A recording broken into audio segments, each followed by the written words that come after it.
Imagine standing still for hours, barely moving, eyes focused, your every action watched by hundreds or even thousands of people. This is the life of the British Royal Guards, a role that's both respected and famous around the world. These men and women, dressed in their distinctive red uniforms and tall black hats, are the symbols of British tradition and history. But behind their immovable faces and strict codes of conduct, there's much more to their story than what meets the eye. The Royal Guard's job isn't just about looking impressive in front of Buckingham Palace or other royal buildings. It is a role built on deep-rooted tradition, discipline, and a sense of duty to the monarchy. The idea of a royal guard, standing like a statue, dates back hundreds of years, and it's a responsibility that has been passed down through generations. People come from all corners of the world just to see them, curious about how they stand perfectly still, rain or shine, without even a hint of emotion on their faces. What many don't know is that becoming a royal guard is not a simple job. It takes years of training to perfect the art of standing still. The guards are often taught to endure harsh weather, loud noises, and even distractions without ever showing any sign of breaking character. This might sound easy to some, but standing perfectly still for long periods while holding heavy equipment can be uncomfortable. The guards must remain silent and still, showing no signs of emotions or fatigue. In fact, one of the most famous rules is that they must not speak to anyone, whether it's a tourist asking a question or a small child trying to make them smile. But these rules are not just for tradition's sake. They serve a purpose that goes back to the origins of the Royal Guard. In the past, the Royal Guard had a military function, standing guard to protect the royal family from potential threats. Although their duties have changed over the years, the expectations of their discipline have remained the same. The Royal Guard's stoic behavior is also seen as a sign of respect not just for the royal family, but for the history and institution they represent. Even though their main job is to stand still, the guards must also be alert. They are always watching their surroundings, observing everything that happens around them. A slight movement, a sudden noise, or a potential threat.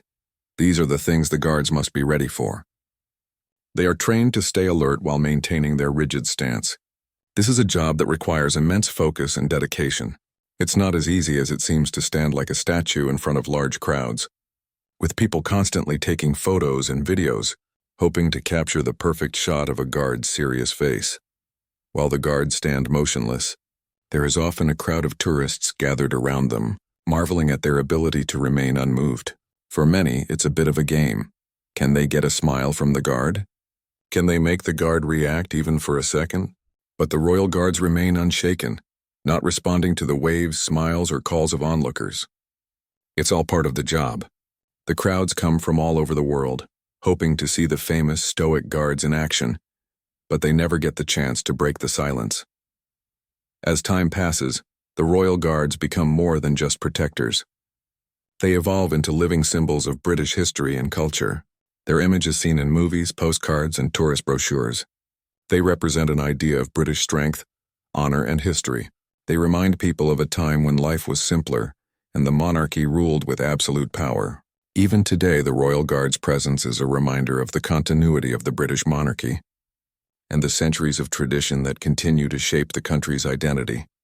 However, beneath their serious demeanor and strict rules lies the human side of the guards. They are people, after all, with emotions, thoughts, and even personal lives. But when they put on their uniform, they become part of a centuries-old tradition. They have been chosen for this role because they can withstand the pressures of public scrutiny and maintain their professionalism under the harshest conditions. They are trained to follow orders and never break character, even if the world around them is filled with distractions. There is a sense of pride that comes with wearing the Royal Guard uniform. Many of the guards see their role as an honor, representing something much larger than themselves. They are a part of a long-standing tradition that has been passed down through the generations, and they are dedicated to carrying it forward with the same sense of respect and commitment.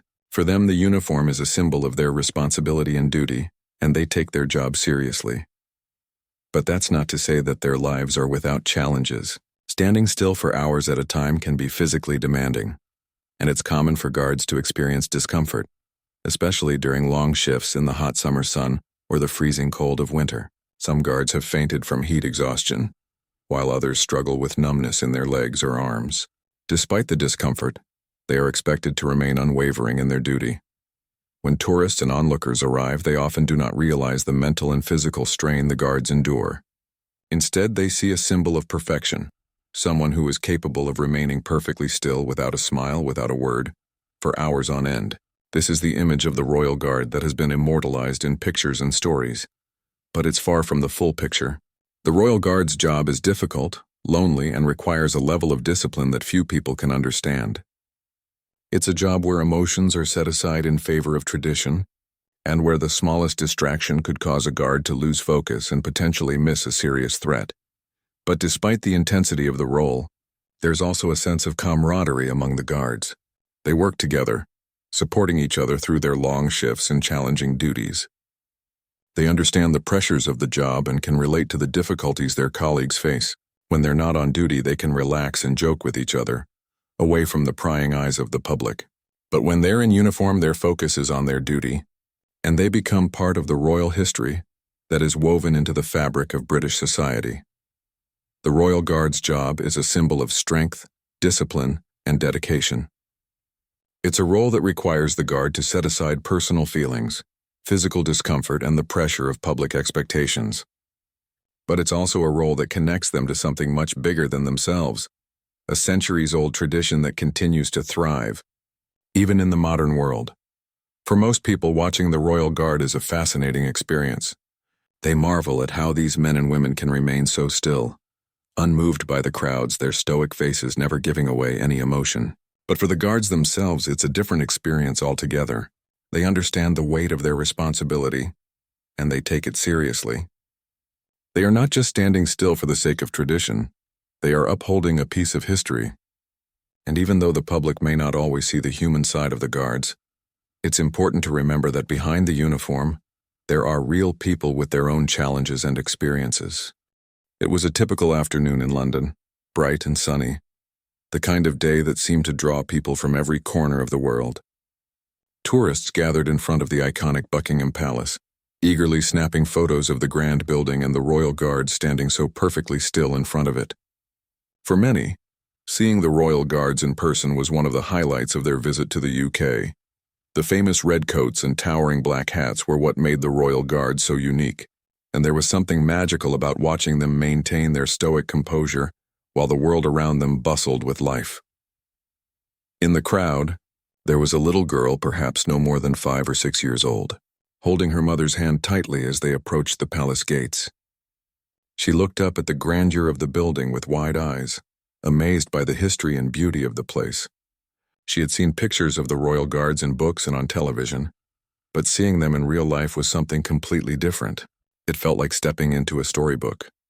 Her curiosity was boundless. She was an inquisitive child, one who loved to ask questions about the world around her, and Buckingham Palace with its guards was a mystery waiting to be solved. She tugged at her mother's sleeve, pointing toward the guards with an excited squeal.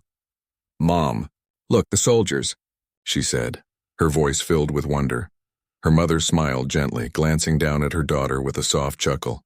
"Yes, dear, those are the royal guards. They protect the palace, and they're very serious about their job. They have to stand still for a long time and not move or talk to anyone. They're part of a long tradition." The little girl's eyes grew even wider as she turned her gaze back to the guard standing at attention. She watched him closely, fascinated by how he stood so still, as if he were carved from stone. His expression was fixed and serious, his eyes staring straight ahead without wavering even as the tourists around him smiled and pointed, trying to get the perfect shot. The little girl tilted her head, wondering how he could possibly remain so motionless without getting bored or tired. As her mother continued to explain the role of the guards, the child couldn't help but be drawn to the one standing closest to them. There was something about him. Perhaps it was his height, the way his uniform was so perfectly tailored, or maybe it was the sheer contrast between his stoic demeanor and the playful atmosphere of the crowd. Whatever it was, the little girl couldn't take her eyes off him. Without thinking, she took a few steps forward, her small shoes tapping against the stone pavement. She tugged at her mother's hand, eager to get closer. "I want to talk to him," she said, her voice full of innocent excitement. Her mother, a little taken aback, gently tugged her back. "Sweetheart, remember the guards don't talk. It's part of their job. They can't speak to anyone." But the little girl wasn't listening. She had already taken a few more steps toward the guard, her eyes sparkling with the curiosity only a child could have. She didn't fully understand why this soldier, couldn't talk, but she didn't think that would stop her from trying to make him smile. She had seen him standing so still for so long and felt that, just maybe, if she said the right thing, he would crack a smile, even if only for a moment. "Hi there," the little girl called out, her voice ringing through the air. The royal guard didn't flinch. He remained standing as still as ever, his face unwavering. But the child, not discouraged, took another step closer. She waved her little hand in front of his face, hoping that the simple gesture might catch his attention. "You're so tall. How do you stand so still? Aren't you bored?" she asked, genuinely curious about how anyone could possibly stand in one spot without moving for so long. The royal guard's eyes flickered, just for a split second, but he did not respond. His face remained locked in the same neutral expression. The little girl, undeterred, took another step closer, this time looking up at him with a grin. "Can you smile? Please?" she asked in the most innocent, pleading tone. Her mother watched, feeling a bit anxious. She knew that the royal guard could not break character, that he was trained to stay stoic no matter what. But seeing the little girl's earnest attempt to get him to smile was both heartwarming and amusing. Her daughter's curiosity and innocence had clearly gotten the best of her. "Sweetheart, you need to stop. The guard can't talk to us," her mother said gently, trying to pull her daughter away from the guard. But the little girl wasn't ready to give up. She looked up at her mother with a determined expression, her little brow furrowed in concentration as she tried one more time. "Are you sure he can't smile? Just one little smile?" she asked, as if she could somehow change the rules of the guard's behavior with her pleading eyes. For a moment, the world around them seemed to fade away. The little girl stood there staring up at the guard, her hands clasped behind her back. The crowd continued to take pictures, chatting with one another, oblivious to the exchange happening right in front of them. The guard remained perfectly still, but his face seemed to soften just a little bit. The little girl's innocence, her genuine desire to connect with him, seemed to break through the barrier of strict discipline he had built around himself. It wasn't a big change, just the smallest flicker of emotion in his eyes. For a moment it seemed as though the years of training and tradition that had made him impervious to the noise of the world, to the pleas of the tourists, might not be enough to resist this one little voice. The crowd didn't notice the guard's softening expression. To them, the guard was still a living statue, unmoving and untouchable. But for the little girl, that fleeting moment of change was enough to make her day, and in that brief moment, something magical happened. The stoic royal guard, who had stood for hours in the same spot without showing a single emotion, had allowed himself to be touched by the innocence and joy of a child. Though it was only for a second, it felt like a tiny victory, not just for the child who had broken through his composure, but for the guard himself. It was a reminder that even in the most disciplined and serious of roles, human connection can still find a way through. The moment passed as quickly as it came. The royal guard's face returned to its neutral expression, and the little girl, satisfied with the brief interaction, skipped back to her mother. The guard, standing tall once again, remained as still as ever, but something had changed.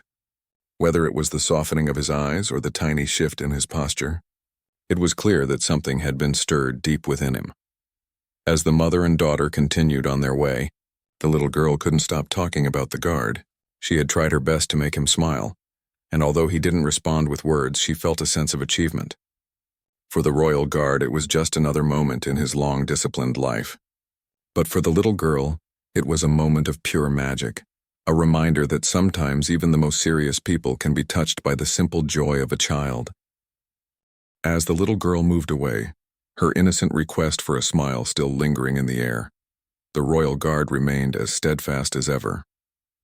To anyone watching, he appeared to be the same as he had been the entire time, still unblinking and unwavering.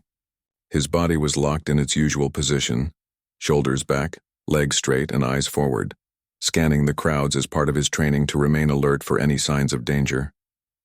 To the casual observer, it might have seemed as if nothing had changed. But inside the guard's mind, a different story was unfolding. For years he had been trained to stand like this, unmoving, ignoring the distractions around him.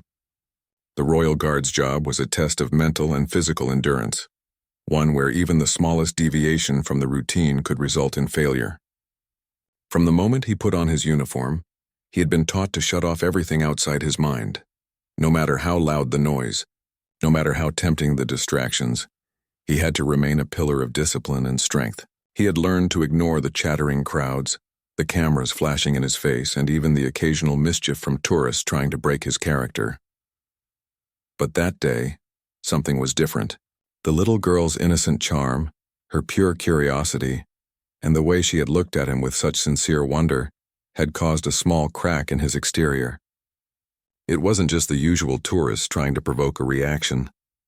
There was something so disarming about her that made it harder for him to keep up his usual stoicism.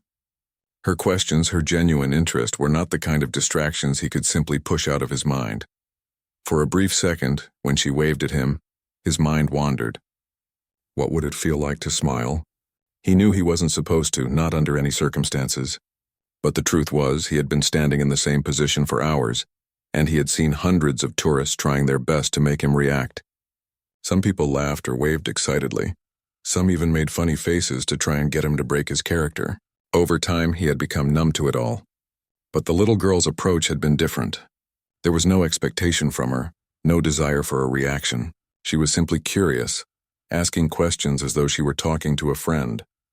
As he thought about it, a strange warmth spread through him. He had been standing there in that same unyielding position for so long that it almost felt like time had stopped.